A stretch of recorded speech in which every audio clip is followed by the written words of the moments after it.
मुझे पहली मर्तबा पता चला कि हमारे मुल्क में मेरी जहालत है या मेरा नाली, क्योंकि मैं इतनी वो देखता नहीं हूँ सोशल मीडिया बहुत ज़्यादा अपने फील्ड के अलावा, कि एक हमारे मुल्क में बड़ा मारूफ अच्छा नाम डक्की भाई का भी है। और ये पता तब चला जब उन्होंने आपसे गाड़ी खरीदी। आजकल तो कोल्ड लखपत जेल में, अल्लाह उसकी मुश्किलें आसान करे। आमीन।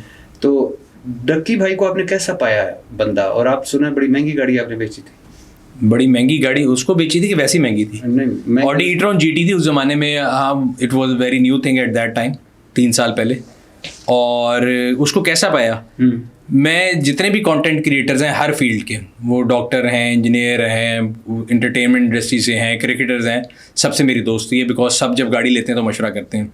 सो मेरी सबसे दोस्ती है, मैं सबसे मिलता भी हूँ अपने काम के है। मतलब मैं अपने काम से ज़्यादा ना किसी से ज़्यादा वो डिस्कशन करता हूँ, ना उनकी पर्सनल लाइफ में जाता हूँ। बट मैंने उसको प्रोफेशनली अगर देखें तो मैंने उसको बड़ा मेहनती पाया। सो जब उसने मेरे से गाड़ी ली थी तो उसका व्लॉग जब उसने शूट किया था तो वो सुबह 7 बजे आया था और दोपहर को तकरीबन 3 बजे मैंने उसको धक्के दे के निकाला कि चला जाए। और वो जो शूट उसने किया था इतने घंटे में, वो उसके व्लॉग में शायद 1 मिनट था।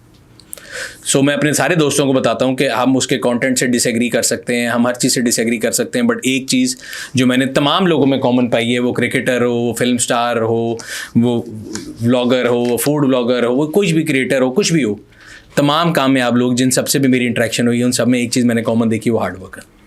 यानी सुबह कितने बजे आया था डक्की? 7 बजे से लेकर दोपहर 3 बजे तक। और 1 मिनट का उसने बनाया जो वो उसने आउटपुट बनाई थी, क्योंकि मैं तो थक के फिर एंड पे कहा, मैं कह रहा मेरी ज़िंदगी में बड़े काम है, मैंने जाना है दफ्तर, आपने जो करना है कर लेना, मैं अब जा रहा हूँ। और जब बाद में वो व्लॉग आया था तो उसमें मैक्सिमम 1 मिनट का वो हिस्सा था और 10-15 मिनट का व्लॉग था। तो आप अंदाज़ा लगा लें कि वो daily day in day out कितना मेहनत करता था। We can agree and disagree on everything कि उसका कंटेंट कैसा था। मैं कोई इंडोर्स नहीं करता कि उसका कंटेंट बहुत अच्छा था, लेकिन एक बार तो आपने कहा था कि बड़ा मासूम आदमी है। 1-2 मिसालें भी आपने दी, उसका रिजल्ट आपके सामने है। जो मासूम नहीं होते वो इतनी देर अंदर कहाँ होते हैं हमारे मुल्क में। आपने वो मिसालें बड़ी दिलचस्प दी थी कि यानी उसने जो चेक कर कैश वाली मिसाल, आज तक मेरे पास पड़ा उसका चेक। वो बोला मिसाल क्या थी? मिसाल ये थी कि देखें, जो बहुत कनिंग आदमी होते हैं ना, ख़ास तौर पे जो विकेट के दोनों तरफ खेल रहे होते हैं, जो आपने मेरे से पूछा कौन लोग सबसे ज़्यादा परेशान होते हैं, तो जो बंदा खुद चक्करबाज होता है ना, उसको हर वक्त ये टेंशन होती है कि मुझे भी चक्कर देगा अगला।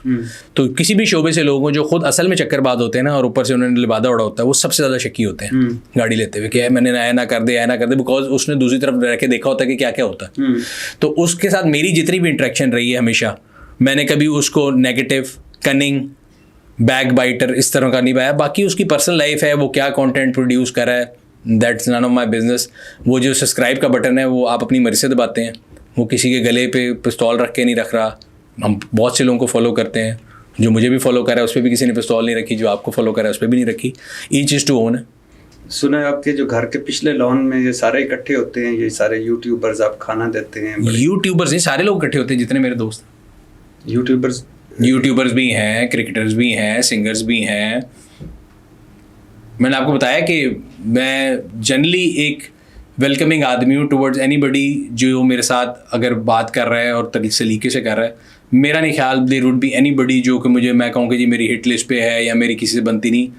I am very inclusive in that sense. मैं बड़े आराम से हर किसी के साथ घुल मिल जाता हूँ। और हर साल रमज़ान में हम एक इफ्तारी करते हैं जिसमें सारे कंटेंट क्रिएटर्स, बिकॉज एक क्रिएटर्स इकॉनमी है। जिस तरह आप सारे जर्नलिस्ट इकट्ठे हो जाते हैं या कोई भी ग्रुप है, सारे वकला इकट्ठे होते हैं, सारे सियासतदान इकट्ठे होते हैं, सारे ब्यूरोक्रेट इकट्ठे होते हैं, हर किसी ने अपना अपना एक क्लब बनाया हुआ है।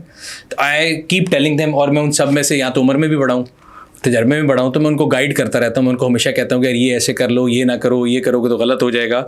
या उनके कंटेंट से रिलेटेड भी अगर मुझे कोई चीज़ लगती है कि सही करनी चाहिए तो मैं उनको बताता हूँ, बिल्कुल बताता हूँ। आपको नहीं नोटिस आया national cyber crime investigation agency का? नहीं, मैंने आज तक कभी कोई ऐसी पेड प्रमोशन की नहीं जिस पे आ जाए। और कोई ये भी नहीं आया कि आके ज़रा इस चीज़ का हिसाब दें? या नहीं, किस चीज़ का हिसाब दें? मैंने जब कोई चीज़ ली नहीं तो हिसाब किस चीज़ का? ये जो हुआ, अगर मिलने पे हिसाब देना तो मैं आपसे भी मिल रहा हूँ, मैं बता रहा हूँ, मैंने तो हर शोबे के हर बंदे से मिलता हूँ। ये जो हुआ है, जो अचानक थोक के हिसाब से सारे यूट्यूबर्स को गए, बहुत सारों को गए, सारों को तो नहीं, बहुत सारों को गए। रजब भट्ट बाहर बैठा हुआ है, डक्की भाई जो है वो खैर से कोल्ड लखपत जेल में है, बाकियों को नोटिस गए। ये क्या था, आप इसको कैसे देखते हैं? बट साहब देखिए, डिपेंड करता है कि आपका इंटेंट क्या है। मैं किसी का इंटेंट नहीं जान सकता कि आपकी क्या नीयत है, मेरी क्या नीयत है, आपने मुझे किस नीयत से बुलाया। आपने मुझे बोला कि एक दफ़ा आपने बोला कि आना है, मैं आ गया। मैंने आपसे एक सवाल भी नहीं पूछा कि भजन क्या पूछेंगे क्या नहीं पूछेंगे। इसी तरह जब भी कोई चीज़ होता है, मैं उस तरह का आदमी नहीं हूँ कि मैं चीज़ों के पीछे देखूँ कि शायद कोई चीज़ है। जब ये इनिशियली शुरू हुआ था तो मुझे याद है, मैं मंसूर के पॉडकास्ट पे गया था, तो मंसूर ने मेरे से पूछा ये, मैंने कहा ये वो टाइम है जिस तरह हमारे मुल्क में लोग वल्चर होते हैं ना, लोग फ़ौरन कहते हैं जी मैं नहीं जानता। मैंने उधर बैठे कहा हाँ मैं जानता हूँ उसको। जिस तरह आप कह रहे हैं ना कि मेरे पास अफ्तारी पे आते रहे, तो मैं तो मानता हूँ आज ही आते हैं, मेरी बात भी होती है। उसने जो इससे पकड़े जाने से थोड़े से पहले एक वीडियो बनाई थी गाड़ी के, वो स्टीयरिंग का एक हुआ था कंट्रोवर्सी के बगैर स्टीयरिंग पकड़े गाड़ी चला रहे हैं। मुझे याद है मैं चाइना था, मैंने उसको फ़ोन करके डांटा कि ये क्या वीडियो है। उसने कहा नहीं तो मजाक था, असल में ऐसा नहीं था ये वो। तो मैंने उसको कहा यार इंसान बनो, लोग तुम्हें फॉलो करते हैं, अगर नहीं भी था असल में ऐसा बट लग तो ऐसा रहा तो तुम्हें ये नहीं करना चाहिए। या कई लोगों को मैं मशवरे देता रहता हूँ कि जो मुझे लगता है अपने तई। बट जब ये चीज़ हुई तो मैंने भी ये समझा कि जी ठीक है, उन्होंने कहा कि जी आपने जुए की प्रमोशन की है, और हमने सुना था वो साहब का नाम मुझे नहीं याद आ रहा, जिन्होंने कहा था कि जी कौम के बच्चे जो हैं मैं उनकी जिम्मेदारी लेके आया हूँ, सरफराज चौधरी साहब। हाँ जी, तो उन्होंने कहा था कि वो मॉरल पुलिसिंग के लिए आए हैं। तो मैंने मंसूर की पॉडकास्ट में भी कहा था कि मॉरल पुलिसिंग आपका काम नहीं है। अगर मॉरल पुलिसिंग आपका काम है तो सबसे पहले तो पाकिस्तान में बहुत सी ऐसी ऐप चल रही हैं जो बंद होनी चाहिए। आप भी एग्री करेंगे कि नहीं? करूँगा। तो अगर हमने मॉरल पुलिसिंग करनी है तो हम स्टार्ट ए से करते हैं, जी से क्यों करते हैं? अगर कोई शख्स किसी प्लेटफॉर्म पे बैठ के कोई चीज़ गलत कर रहा है, आप प्लेटफॉर्म को कंट्रोल कर सकते हैं। पिछले दिनों इंडिया पाकिस्तान की जंग हुई, सबसे पहला चैनल जो इंडिया में बैन हुआ वो पाकविज़ व्लॉग था। And I take pride in this. अल्हम्दुलिल्लाह मैं अपने मुल्क के लिए व्लॉग बनाता हूँ, मुझे किसी इंडियन सब्सक्राइबर से कोई मोहब्बत नहीं लेनी। ठीक है, एक आर्ट जो होता है वो बॉर्डर्स के क्रॉस होता है, लेकिन जब उन्होंने फैसला किया तो उन्होंने यूट्यूब को लिखा कि जी पाकवीज़, और कई ऐसे चैनल थे, आपका भी बंद किया होगा, मंसूर का भी किया, सबका किया, उन्होंने बंद कर दिया। तो बाय दैट वर्च्यू अगर पाकिस्तान की गवर्नमेंट को ये लगता है या NCCI को लगता है कि जी XYZ जो है वो कौम के वो जो है बच्चों को ख़राब कर रहे हैं, और उन्होंने कई ऐसे वर्ड भी यूज़ किए थे, मतलब मैं वो वर्ड नहीं यूज़ करना चाहता कि बेगैरत और पता नहीं क्या क्या वर्ड थे, तो वो उनकी एक लिस्ट बनाए और यूट्यूब को लिख दें कि भाई हमारे मुल्क में चैनल बंद कर दें। हाँ, मुझे उस पर दुख हुआ था, मॉरल पुलिसिंग खत्म हो जाएगी। नहीं, मुझे उस पर दुख हुआ था, वो जो सरफराज चौधरी साहब ने कहा था, मैंने उनसे बात भी की थी कि आपका को मुल्ज़म है, आप किसी को नोटिस करते हैं, उसकी फैमिली है, उसके बच्चे भी होंगे, उसकी माँ भी होगी, उसकी दोस्त भी होंगे, तो आप ऐसे मुंह भर के किसी को कहें फलाना बेगैरत, तो फलाना फलाना तो फलाना फलाना, ये आपका हक नहीं है। और आप जिस कुर्सी पे बैठे हैं उसमें भी हक नहीं है। रिस्पेक्ट दें, अगर आप कोई जुर्म किया है तो आप अंदर करें। लेकिन अब तो सुना है मैंने कि इस पे बहुत सारी बात भी हो चुकी है। अब तो इन हाइंडसाइट पूरी गेम बदल गई ना। मैं बता रहा हूँ, मैं लोगों के नियतों पे शक नहीं करता, लेकिन अब जिस तरह स्टोरी अनफोल्ड हुई है, अब तो टोटल 360 हो गया ना। तो मॉरल पुलिसिंग से ज़्यादा जो कुछ और था।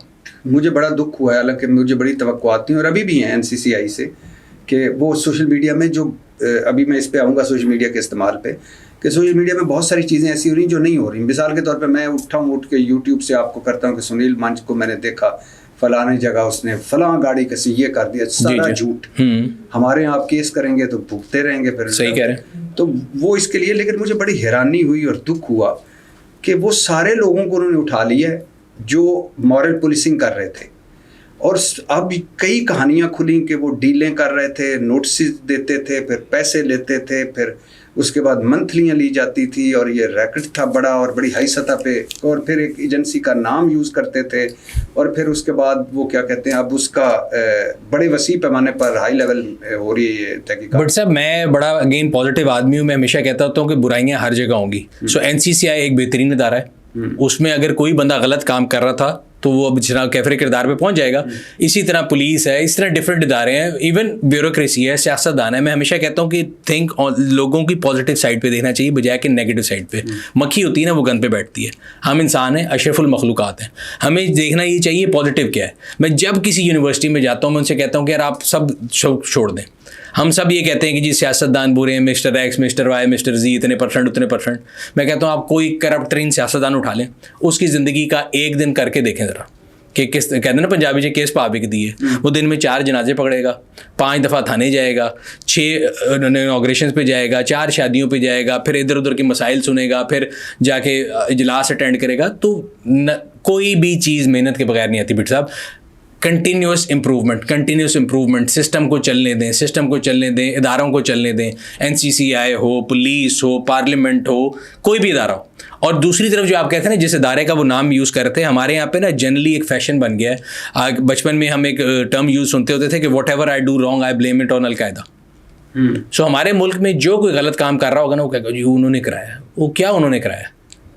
आप लोग देखे तो सही, आप किसके बारे में बात करें। मैं पहले दिनों लम्स में गया तो मुझे किसी बच्चे ने सवाल पूछा, जी फलानी चीज़ भी उनको उठा के दे दें। मैं कहा बेटा पिछले दिनों जंग हुई थी, अबू गए थे बॉर्डर पर लड़ने के लिए, कौन गया था? तो बड़ा आसान है किसी को भी कह देना उठ के कि ये वो। भाई अपनी जान देना, मुसलमान के अलावा तो और किसी मज़हब में तो जान के आगे वाला तो कॉन्सेप्ट नहीं है।